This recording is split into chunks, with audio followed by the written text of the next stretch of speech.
Hey, what's going on, guys? It's Cole here, and today we're going to be talking about the future of Halo Infinite, some big shakeups that have been happening recently. Obviously, there's a lot to talk about with their September dev update that I haven't covered yet, so I'm just going to be doing a very brief overview of different topics and talking about how it could possibly affect the game in the long run. So, in the most recent news, everyone has heard by now, but in case you haven't, Bonnie Ross, head of 343 for about a decade now, has officially left the studio. Apparently, she was planning on doing it after the winter update, but because of some family medical problems that she's having, she is departing earlier than expected.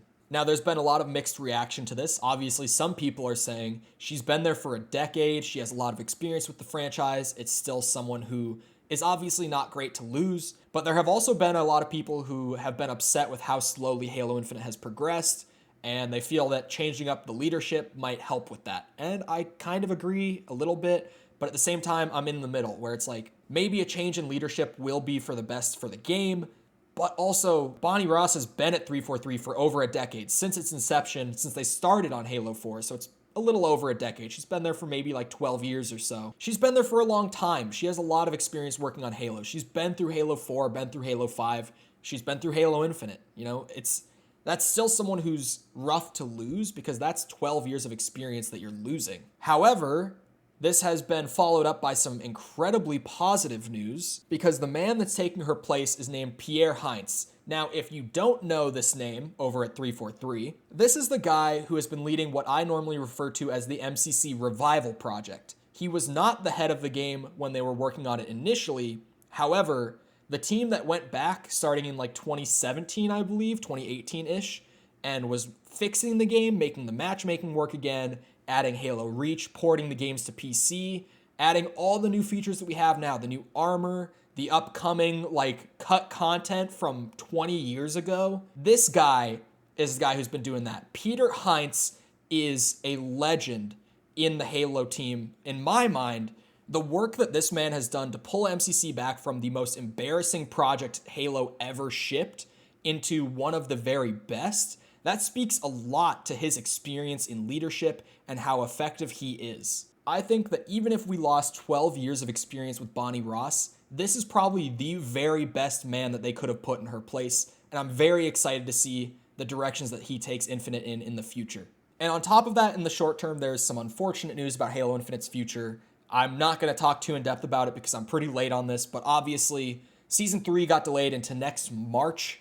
That is a 6-month delay from now. That means that in Halo Infinite's first 15 months, it will only have gone through 2 seasons. That is an average of 7 to 8 months per season. When most live service games in the industry are doing 2 months a season, that really, really shows poorly. But again, I have hope that Peter Heinz can turn this around, along with whatever other leadership they change up. They said that Bonnie Ross won't be the only one who's getting her position taken by someone new. So a lot of the higher ups at 343 are getting moved around. We're going to be seeing a lot of changes internally on the team that hopefully will make us see a lot of changes in the progression of Infinite in the future. Along with that, we got the update that split screen is being cut entirely, and I've seen a lot of people very angry about this. And for the few people who would have used this, I do kind of feel for you because I have so many memories growing up playing split screen Halo and even split screen Call of Duty back in the 360 days. Things like MW3, BO1, BO2 with friends. You'd have a friend over and you'd play some COD, you'd play some Halo. That was such a big thing for me as a kid. And it was a big part of how I engaged and interacted with my friends. It was a big bonding thing for us to play Modern Warfare 3 Survival or bang out some campaign missions on Halo, go play Big Team Battle on Halo. These were big experiences for me and friends of mine growing up. And people who want to relive those, or even younger gamers, they won't be able to have those moments anymore. The other side of me, though, does see the business side of it, where it's obviously you don't want people playing who don't own a copy. Not saying that that's a good business practice, but I'm saying I can see what they're thinking. On top of that, newer consoles, unfortunately, are struggling to run games to the standard that the industry has evolved to nowadays. This was the main reason that Halo 5 didn't have split screen, was because they wanted to maintain 60 FPS on the Xbox One. But if they did split screen, that wasn't even a hope anymore. you're kind of shooting for 30 FPS at that point, and even that is like, that's not even close to guaranteed on the Xbox One. We're not seeing the massive performance increases in consoles that we used to, but we are still seeing games try more and more to progress the tech, especially the visual tech that they're using. And the consoles are just struggling to keep up, mostly because components need to stay affordable. But you can't make an affordable gaming PC, because that's what a console is. It's a mini gaming PC. You just can't make a PC run these new games at 60 FPS and be under $500. It's just not possible. A lot of people upset about that, and it's unfortunate, but it is an understandable thing to have to cut. Back to positive news though, Forge will also be coming with the winter update, and it looks fantastic. The things that we've seen the team over at 343 put together with it look great. The 2 new maps coming in the winter update were made in Forge. The things that we've seen community members who have the leaked builds of Forge do have already been incredibly impressive. It looks closer to a mod tool than a map creation tool. Obviously, it's not a mod tool. That entails like, the ability to do custom scripting, just completely add in your own new game assets. Like, obviously, this isn't a mod tool, but it's much more powerful than any map creator I've ever seen in the past. And I do think that the community will be able to make some really, really impressive things with this. And I've always been of the opinion that Forge maps in the matchmaking rotation really suck. But after seeing the new ones that 343 have made, I'm more than open to the possibility of this being like a new positive thing going forward rather than a negative. Anyway, I'm not going to ramble too long. Again, I'm kind of late, just doing a brief overview. But overall, even with some of the more negative things that I covered, I think that Halo Infinite has the potential to move in a very positive direction.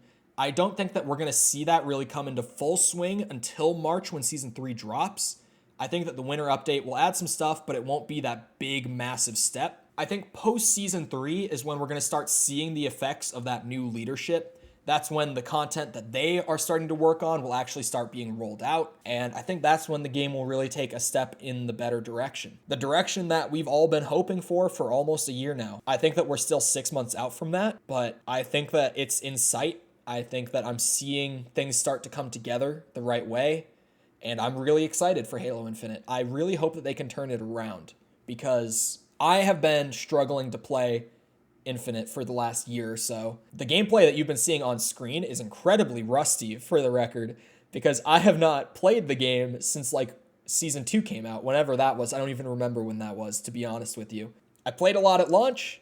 I then didn't play until Season 2. I played for like 2 days when Season 2 came out, and then I stopped until I went to record these gameplays. So you're seeing like my first 2 matches in however many months. Anyway, I hope you guys enjoyed the video. If you did enjoy, feel free to help me out with the algorithm. Likes, just any sort of engagement, subs, and returning viewers help out so much with making this more and more of a possibility for me moving forward. We do videos like this. We do streams all the time. Feel free to check out our Discord server in the description, where we're going to start doing game nights soon. We don't know how consistent these game nights will be yet. We don't have a schedule set or anything. But if you're interested in just hopping in some free-to-play games like Fall Guys, Multiversus, whatever it might be, playing with me and other members of the community, other like-minded people who are into games just as much as you and I are, then feel free to check that out. That might be a cool place for you to have some fun times, make some memories, I don't know. Also, just gonna throw this out there before I end the video, the channel does have memberships enabled, so if you want to financially support me and the work that I do here, that is the best way to do so. Ad revenue can always be really inconsistent, so just having that guaranteed monthly revenue really helps with me being able to dedicate more time to the channel. Even if you just join at the $2 tier, every time that someone joins at the $2 tier, that's another $2 a month that I have guaranteed. So it really does start to add up more than you could probably think. Obviously, don't feel obligated to join because of my panhandling, but I really do appreciate each and every one of you who does so. And at some point, I'm going to add in a thing to display all the members at the end of videos, kind of like people do with their patrons, but we're getting there. In due time, I'll get it done. I swear. Anyway, once again, with all that being said, I hope you guys enjoyed the video. I'll see all of you guys back here next time. I hope you all have a great rest of your day. Thank you for watching, and goodbye.